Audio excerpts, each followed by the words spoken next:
Ethical marketing practices and ethical marketing examples. In this video, we are going to talk about how to market as an introvert and what some of those ethical marketing strategies are that you can put into play so that you don't feel sleazy or icky as you're marketing your product or your service, whatever your business is. So this video is very much aligned with values-based marketing and what you can do to market your business in a way that feels really good. Now, before we dive in, as I've said in my previous videos, I am recovering from double jaw surgery, so hopefully you can hear me okay. So I appreciate your grace and understanding as I walk through this information. So let me just start off by saying that if the word marketing makes your shoulders tense up, you're not alone. A lot of people associate marketing with pressure and manipulation or having to act like somebody they're not. And marketing has been really taught loudly and aggressively and performatively, so understandably so that you have those feelings. I was right there with you. This video is here to provide a gentle reframe of marketing because ethical and calm values aligned marketing does exist and it does work. The version of marketing that is very loud and aggressive is not required. That performative aspect, none of that is necessary in order to really market your business and get the right people to come to you. And this is especially important to know as an introverted or a deeply feeling woman because a lot of those marketing practices that we see are really out of alignment with who we are. I know it's out of alignment with who I am, and there's a lot of things that I learned when I first started in business that felt really icky that I just really did not like around marketing and traffic. And so today we're going to redefine marketing in a way that feels safe and sustainable and talk about how you can market in a way that's really comfortable for you. So let's talk about what marketing actually is and what it isn't. Marketing is not convincing someone to buy something that they don't want. Marketing is helping the right people understand whether something is a good fit for them or not. There's a saying that good marketing repels the people that you don't want or aren't a fit, and it draws in the people that are a fit. So something to keep in mind is that you actually do want to repel people or turn people off if your marketing is good. Because as I've said in previous videos, if you speak to everybody, you speak to no one. So like even for example, these videos, this course that I put together is focused around introverted, deeply feeling women, neurodivergent women, and it's something that is not going to be appealing to people who are very extremely extroverted or, like those kind of loud practices and have a whole bunch of energy and like to talk to people all the time, that sort of thing. This is not going to be their jam. This is not going to be something that's interesting to them. So in that regard, it's really understanding like what does the person that you're selling to want and what are they looking for and what are they not looking for. Marketing is communication, it is clarity, and it's an invitation. It is not pressure, it's not persuasion, it's not pretending.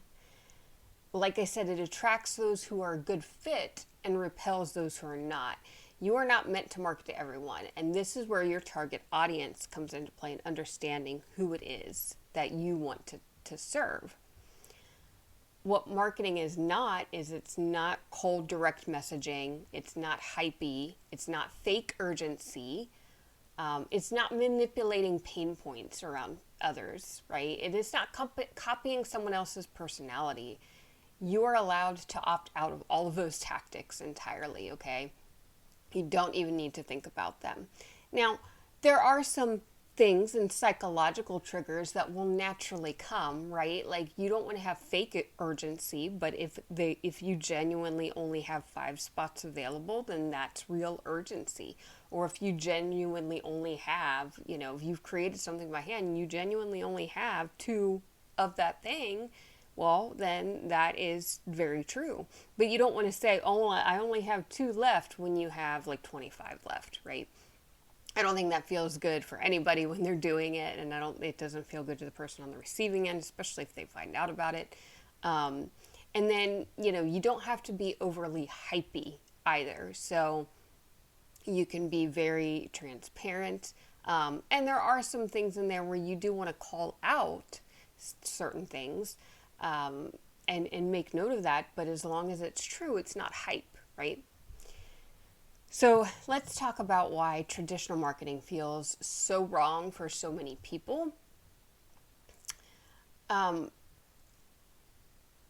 The idea behind this is that most marketing is designed for extroverted energy. Most marketing is very high stimulation. It requires constant output. There's very bro marketing type ways of doing things, which create fake urgency. It's a heightened play on emotions. And if that has felt icky to you, or just even being on the receiving end of that, like if the idea of that grosses you out and makes you feel sleazy, or if you've been on the receiving end of that, that does not mean that you are the problem, okay? It means that the strategy wasn't built with you in mind. So if it's felt draining or misaligned in the past, there's nothing wrong with you, okay? It just means that you were trying to use a strategy that didn't fit your nervous system or your values. So let's talk about the calm, reframe, ethical marketing pillars. These are principles, they're not rules that I'm going to share, so just keep that in mind. Nothing is a hard and fast rule, just some principles. Pillar number 1 is consent-based marketing. This is where people choose to engage with you. You are not chasing them, you are not convincing them, you are not pressuring them. Some examples of this would be watching a video, reading a post, listening to a podcast, reading a blog, clicking a link, opting to join an email list. Those are all options where people are opting in, and that is considered consent-based marketing. You are getting their consent to interact with them. Then pillar number 2 is education over persuading or persuasion. This is where you explain, you teach, you share context. You let the adults decide, assuming that your product or service is for an adult. You let them decide. Ethical marketing trusts that the other person trusts in the other person's ability to choose, right? Pillar number 3 is truth over hype. So we're not saying things like this will change your life overnight. It's not guaranteeing success, right? Because there is no such thing. It's not guaranteeing a certain outcome. It's saying that this could be true if you follow these steps, if you give it your all, depending on what you're doing, right? And it's not exaggerated claims. Instead, it's actually setting realistic expectations. It's giving honest timelines and being upfront about that. It's talking about the clear trade-offs. And this actually helps to build long-term trust. So that way, people like it when you're really honest with them. We are in a trust deficit right now. So I think people are very keen to that very bro marketing, hypey type of, fake urgency. This is going to, change your life sort of thing. It can, depending on what it is, I'm sure it probably can, but being really honest of like, hey, look, like this is going to take some work up front on your end. If you follow these steps, it has the potential to really change who you are, or change your situation, whatever. That is, I think, really important when it comes to ethical marketing. Pillar number 4 is alignment over performance. So you don't need to have a marketing persona. You don't need to sound excited all the time. You don't need to perform confidence all the time, right? You can be really honest. I mean, even in my videos, right? I mess up. I trip over my words sometimes. And that's just who I am. That's just what happens, right? Like I get nervous when I talk too. So I have to have notes in front of me. I would love to be one of those people that I could just talk off the cuff. And anytime I've tried that, I have inevitably thought, oh my gosh, I should have shared this or I should have done that. And so I know that I have to have notes in front of me. And that's okay because that's aligned with who I am. So this is calm credibility over high energy. It's showing that you care. It's showing that, you know, you genuinely want to help your target audience. There's actually a saying that before someone remembers what you say, they'll remember how you made them feel. And this, I think, is a really good example of what good marketing can do, right? Like good marketing, in my opinion, not only helps solve problems, but I think it helps lift people up and give them the courage and the confidence that they need to move forward. Depending on what that is, but depends on your product and your service, right? But that's what good marketing does. And so those are kind of the 4 pillars of our calm reframe of what ethical marketing is. So next, we're going to talk about quiet marketing. So what is quiet marketing? Quiet marketing is not passive, okay? Quiet marketing is intentional. Quiet marketing examples would be YouTube, search-based marketing, people finding you on YouTube, which you can do. And even being introverted, if you're scared to be on camera, there are ways to, build yourself up, and there are ways to navigate around that. And it might take a little time, but that's okay. I started out, I think I have done videos for the last 8 or 9 years. And believe me, when I first started out, I was terrified, and I still get nervous about it. But I've gotten used to it, right? So that's a good example. Another quiet marketing example would be blogging or SEO, search engine optimization. So blogging, putting your thoughts out there, being a thought leader in whatever it is you are looking to build your business around.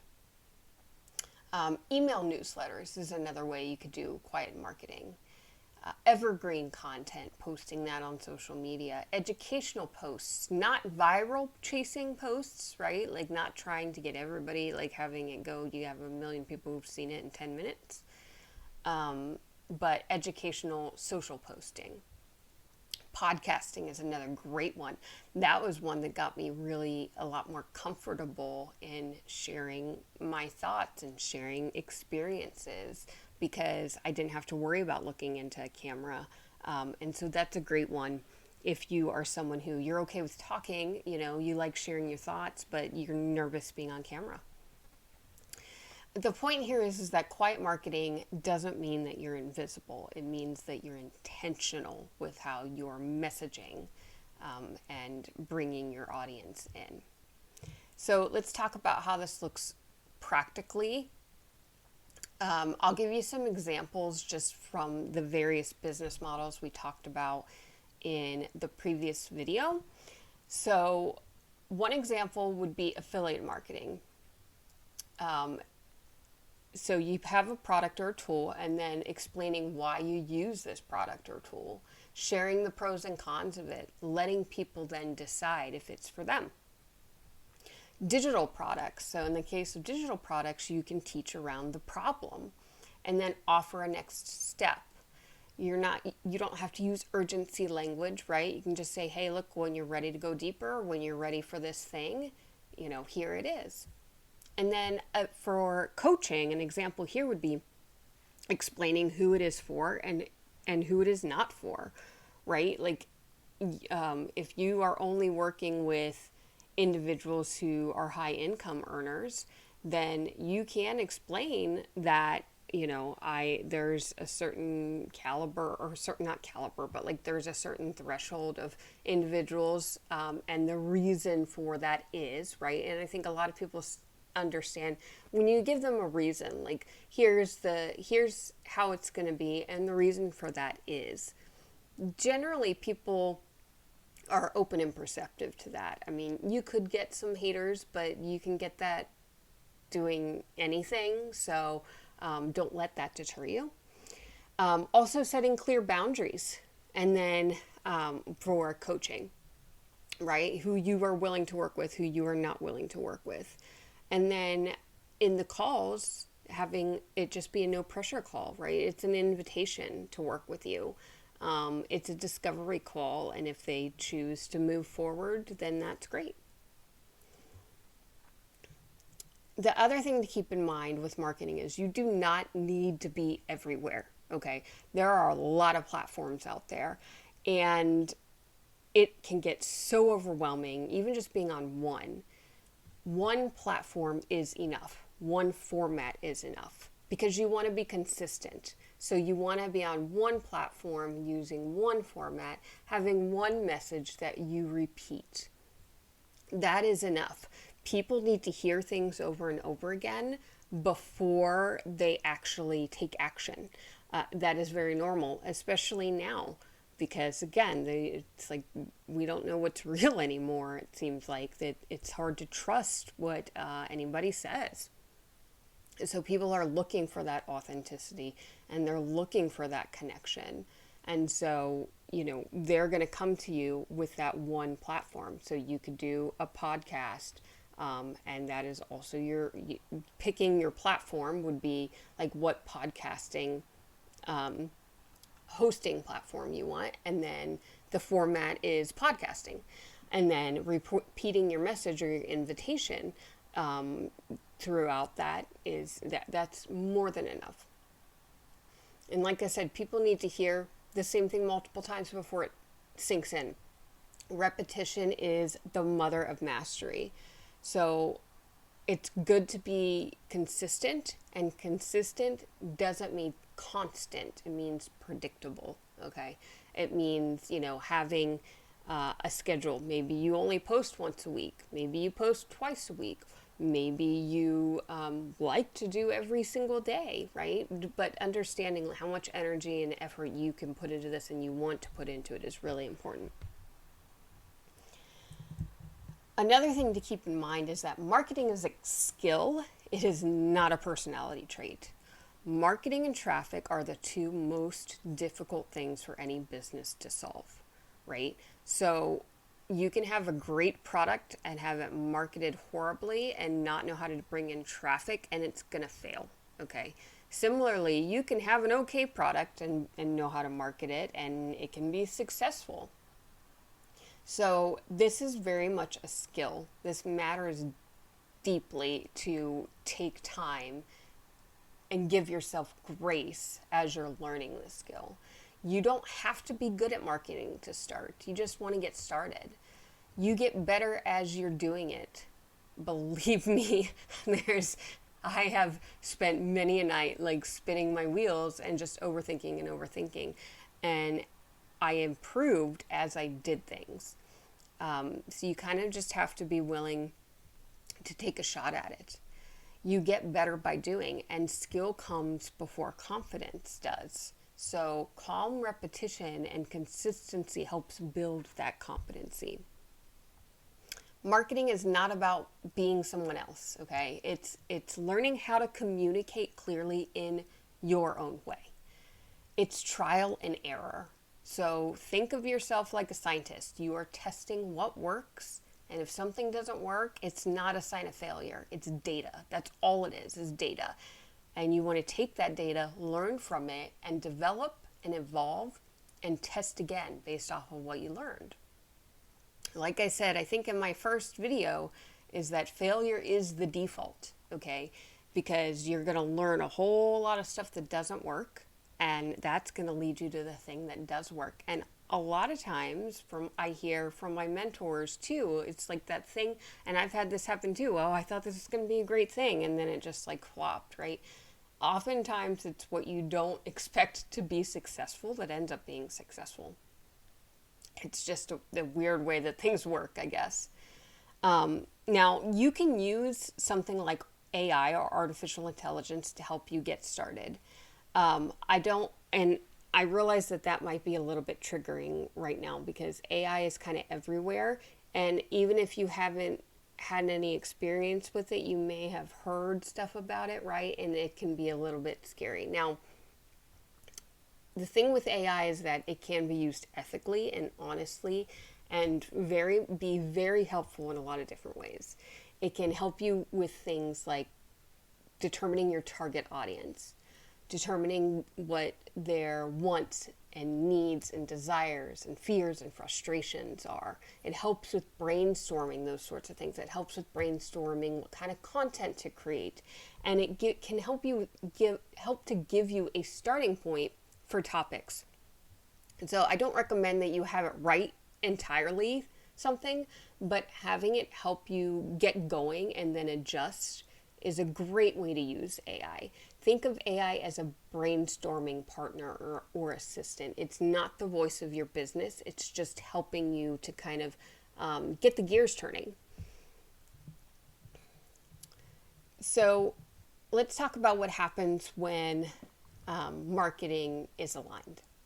So when marketing is aligned with who you are and your values, then it does often feel slower at first, and that's okay, but it becomes steadier over time. And when you build it this way, it is much less draining, it is more sustainable, and it's more trustworthy. And this is how deeply feeling women and introverts, neurodivergent individuals stay in business long enough to succeed, because you are building this in a sustainable fashion, right? You're working with your energy, not against your energy. You're working with your values, not against your values. And so recognizing that it's going to take a little bit is a really important thing here. You don't need to force yourself into some sort of loud marketing to be successful. And that's the point that I think this video I want to drive home here. You need a way of communicating that feels honest and calm and sustainable for you. When you think about marketing done ethically isn't something that you survive. It's something that can actually support you. When you think about like traditional marketing, it's one of those things. I once worked for a company, and I remember them talking about like the CMO, like, oh my gosh, like all marketers are going to hell type of thing, because it's like just selling, stuff. And that, I think, is the hurdle that, we want to get past, because when you do it in a way that is aligned with you, it is something that can actually support you and you can feel really good about. So I hope that was helpful for you. In the next video, we are going to talk about technology more and AI for business owners. Essentially, using AI for business, okay? This is going to be a super important video because I'm sharing how you can use AI for business marketing to make things a lot easier. And no, it's not just for people who are tech savvy. If you have never used AI, that is completely okay. There are a lot of things out there that are very beginner friendly. So that is it for this video. Leave me a comment below if it was helpful, or if there's something that you would like more clarification on, let me know that too. And aside from that, I will see you in the next video.